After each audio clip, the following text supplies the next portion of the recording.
Big male.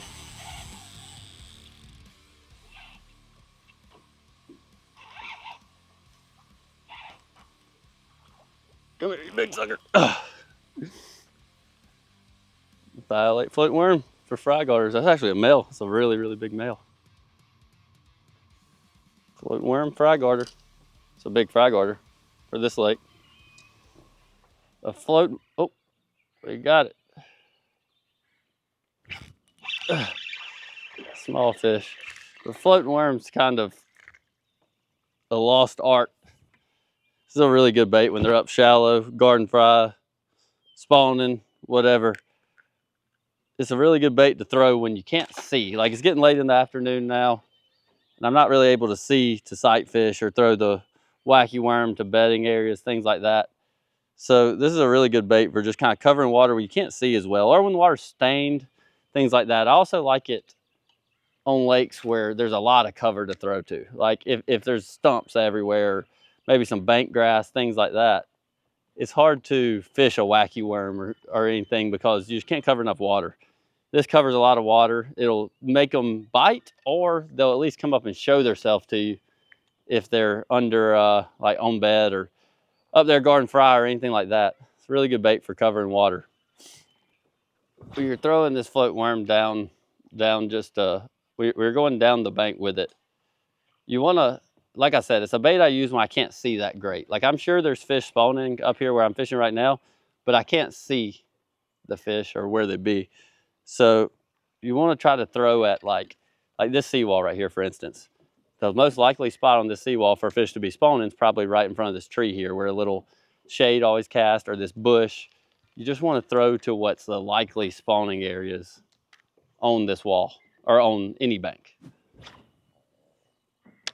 The cool thing about a floating worm is when the fish are spawning, you know, a lot of times it's a buck and a female, male and a female.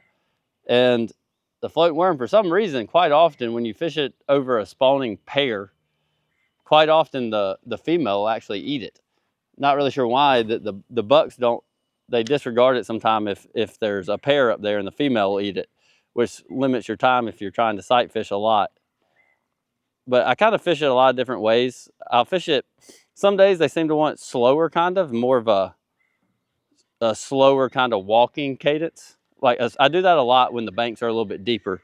But when you get in really shallow water, I keep it up pretty high. I do always like to be able to see it, though. I like to fish it where it's visible, where it's up high enough in the water column so you can see them get it. And you notice when I catch a fish on it, like the one I just caught, you want to let the fish swim a little ways. This is a relatively big worm, and they're really, really bad about just holding the tail of it and not getting the whole worm. They usually won't spit it out as long as they don't feel you. So when you have a fish get it, I see a swirl or whatever, I actually give it a pretty long count and let them change directions before I jerk. And I just like it on a spinning rod because it's much easier to present this light, you know, weightless worm under docks and in the shade and things like that. A float worm is a really good bait when you get on like a flatter bank, especially. Like if you're on kind of a steeper type bank, you know where the fish kind of are spawning. They're spawning, you know, up near the bank. When the bank gets flat, they could be out a little bit where they're more difficult to see.